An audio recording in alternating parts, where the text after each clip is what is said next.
படத்தோட பூஜை எப்போ கூட வந்து பார்த்தீங்கன்னா, இன்னைக்கு ஐ மீன் ஒரு பக்கம் வந்து ஷிஷல் குஷ்பு அந்த இடத்துல இருந்தாங்க. மீனா அவர்கள் வந்திருந்தாங்க. என்ன காரணத்தினால மீனா அவர்கள் அந்த பட பூஜைக்கு வந்திருந்தாங்க? மெயினா வந்து பார்த்தீங்கன்னா, அவங்களுக்கு ஏதாச்சும் கேரக்டர்ஸ் குடுத்துருக்காரா சுந்தர் சி? ஏன் வந்து நயன்தாரா அவர்கள் மீனாட்ட சரியான முறையில ஒரு அணுகுமுறையில அது பேசல, பழகல. ஸோ இந்த ஒரு கேள்விகள் வந்து இருக்கு. இதுக்கு பலவிதமான பதில்கள் வந்து பார்த்தீங்கன்னா, ஐ மீன் உங்க மாரி ரிப்போர்ட்டர்ஸ் நெறைய பேர் வந்து ஷேர் பண்ணிட்டு இருக்காங்க சோசியல் மீடியால. என்னதான் உண்மையான நயன்தாரா வந்து நிறைய ஈகோ இருக்கு. இல்ல அவங்க மேல ஈகோ காட்ட வேண்டிய அவசியம் என்ன? அவங்க கிட்ட மட்டும் கிடையாது. அவங்க வந்து அவங்க நடிக்கிற படத்துல வேற ஒரு அவங்களுக்கு ஈக்குவலா இருக்கிற ஒரு நடிகை வந்தாலே நயன்தாரா வந்து டென்ஷன் ஆயிடுவாங்க. அவங்க நடிக்கிற அப்ப இந்த படத்துல மீனா அவர்கள் இருக்காங்க. மேபி கண்டிப்பா இருக்கிறதுக்கான வாய்ப்புகள் இருக்கு. ஏன்னா சுந்தர் சி வந்து நிறைய விஷயங்கள் பண்ணுவார். அவங்களுடைய சர்க்கிள் இருக்காங்கல்ல, அவங்களுக்கெல்லாம் ஒரு வாய்ப்பு கொடுப்பாரு. அதுவும் மீனா குஷ்புலாம் ரொம்ப க்ளோஸ் ஃப்ரெண்ட்ஸ்.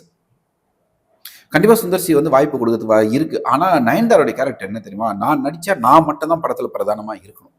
ஹீரோ கூட என்னோட டம்மியா இருக்கணும்னு அளவுக்கு நினைக்கக்கூடிய ஒரு ஆள் வந்து நயன்தாரா. அதனால அவங்க வந்து யாரையுமே பெருசா மதிக்க மாட்டாங்க. அவங்க வந்து அவங்களுடைய அந்த திமிரு தன்மையை ரொம்ப அதிகமா வெளியில காட்டுவாங்க.